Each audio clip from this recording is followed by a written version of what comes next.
Bonjour à toutes et à tous, c'est Manuel Correa. Saviez-vous que dans Photoshop, nous disposons de calques dits éphémères ou temporaires, ce qui vous permettra de revenir sur des réglages ou des filtres ou même des transformations que vous auriez pu appliquer en direct sur un calque. C'est ce que je vous propose de découvrir dans cette vidéo.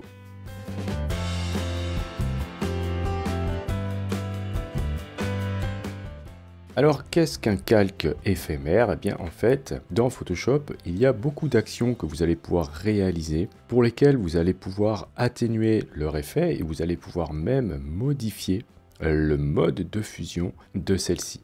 Regardez, ici, admettons que je souhaite changer la couleur du chapeau et de la chemise. Mais pour X raisons, je n'ai pas envie de créer de calque parce que je suis pressé ou parce que je suis vraiment sûr de moi.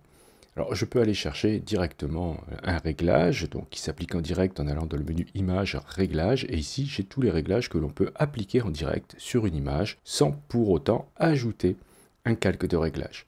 Je vais aller chercher ici, bien, par exemple, teinte et saturation. Ok, je vais cliquer ici sur le doigt, je vais cliquer ensuite sur le chapeau et faire une correction, voilà, du bleu du chapeau et de la chemise. Bien, alors une fois que je valide, on est d'accord que ici dans le panneau calque, nous n'avons pas de calque. Et si je souhaite revenir en arrière, je ne pourrais pas le faire, d'autant plus si j'enregistre l'image. Alors, vous avez la possibilité immédiatement, après avoir réalisé certaines actions, aller dans le menu édition et vous allez trouver ici atténuer, ici teinte et saturation, puisque c'est le dernier réglage que j'ai utilisé. Vous pourrez utiliser le raccourci majuscule plus CTRL plus F sur PC ou majuscule plus commande plus F sur Mac. Et lorsque vous cliquez, vous aurez voilà, la commande atténuer qui va s'ouvrir avec ici l'opacité. Vous allez pouvoir modifier l'opacité du réglage que vous venez d'appliquer en direct, d'accord?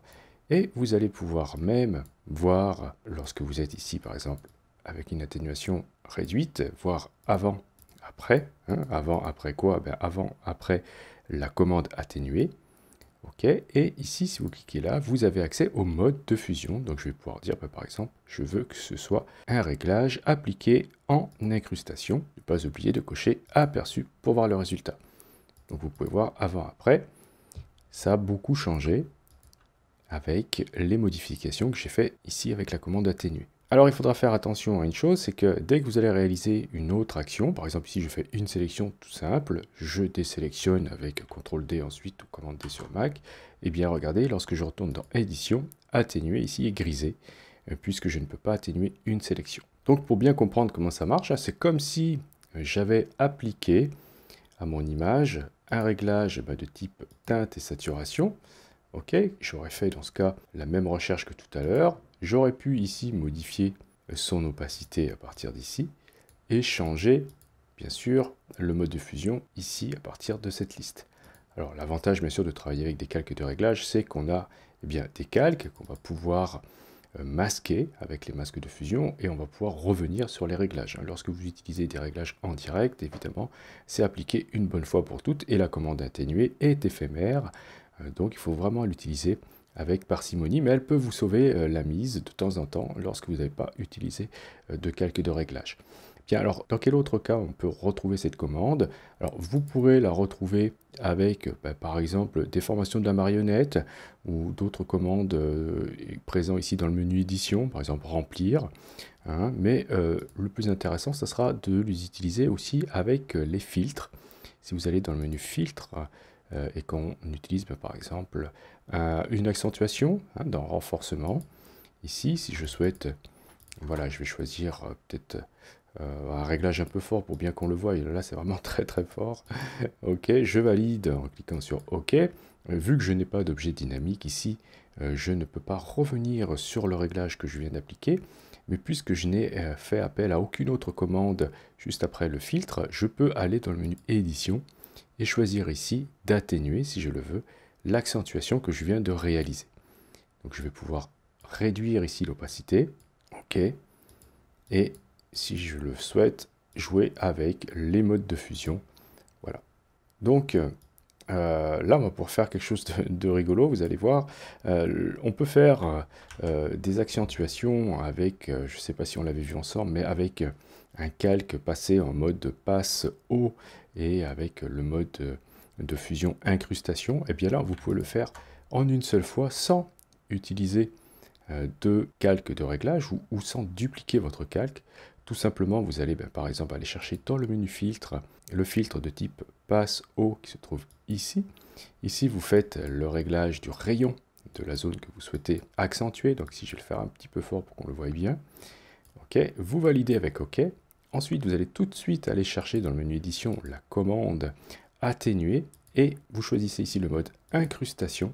OK, et si on zoome, on va pouvoir voir l'effet. Vous voyez, si je le mets à 0, si je le mets à 100%, on voit qu'il y a une accentuation et je valide. Et vous voyez qu'ici, je n'ai aucun calque. J'ai pu le faire en direct sur ce calque. Du coup, je pense que ça doit moins consommer de mémoire, mais bien sûr, le revers de la médaille, c'est que je ne vais pas pouvoir ici, après avoir sauvegardé mon image, revenir sur mes réglages si besoin. Tant que cette image n'est pas enregistrée, par contre, bon, ça sort un petit peu du cadre de cette vidéo, mais je pense que c'est intéressant de vous le montrer avec cette commande. Et si vous allez dans le menu fenêtre historique, vous voyez les petites encoches ici, qui vont vous permettre de peindre des états d'historique. C'est-à-dire que si je me remets avant passe haut, donc ici, ok, je clique là, ça veut dire que si j'utilise maintenant l'outil forme historique, je vais peindre l'état avant. Donc je ne sais pas si on voit bien, mais regardez, si je souhaite ne pas avoir accentué l'œil, voilà, il suffira de peindre avec l'outil historique qui est positionné à ce niveau-là, peindre l'état ici, qui avait juste avant passe haut. Ok, et là je vais pouvoir supprimer voilà, des détails si besoin. Et tout ça sans avoir ajouté un seul calque dans mon panneau calque. Donc évidemment, si vous souhaitez travailler avec beaucoup plus de sécurité, ne travaillez pas comme ça, mais dans certains cas, je le répète, ça peut être très utile. Autre cas pour lesquels vous allez pouvoir utiliser cette commande-là, et là, ça sera beaucoup plus fréquent que ce que je viens de vous montrer, c'est lorsque vous aurez un masque de fusion, notamment, par exemple, si je souhaite, allez, on va aller chercher la commande sélection par plage de couleurs ici. Ok, on va dire qu'on veut sélectionner le chapeau, je vais augmenter ici la tolérance. Bon, je fais vraiment quelque chose de très rapide pour vous montrer, et je vais valider. Ok, j'ajoute un masque de fusion en cliquant ici, donc ça me crée ce masque, et pour X raison, j'aimerais que ce masque-là soit plus dense, donc avec un blanc plus blanc et un noir plus noir, donc en fait plus contrasté. Donc je peux aller chercher, ici je ne peux pas ajouter de calque de réglage uniquement pour mon masque de fusion, mais en revanche je peux aller chercher un réglage en direct dans image, réglage, par exemple courbe. Ok, et si je resserre ici en déplaçant vers la droite les blancs, je vais, vous voyez, augmenter la densité de l'image et j'ai des blancs qui sont plus blancs. Ok, je valide avec OK bien sûr, et ce réglage il est en direct sur mon masque de fusion parce que je n'ai pas d'autre choix pour les masques de fusion. Si je vois que je suis allé trop loin, eh bien je peux aller chercher immédiatement la commande atténuer, ok, et régler ici, voilà, et réduire un petit peu mon effet, mon réglage. Donc voilà, on pourra voir ici, hop, l'effet se jouer directement sur l'image, puisque c'est le masque de fusion que l'on modifie. Donc voilà pour cette petite commande. Je m'en sers moi plus voilà, avec les masques de fusion plutôt qu'en direct, puisque je préfère plutôt travailler avec des calques de réglage et des masques de fusion.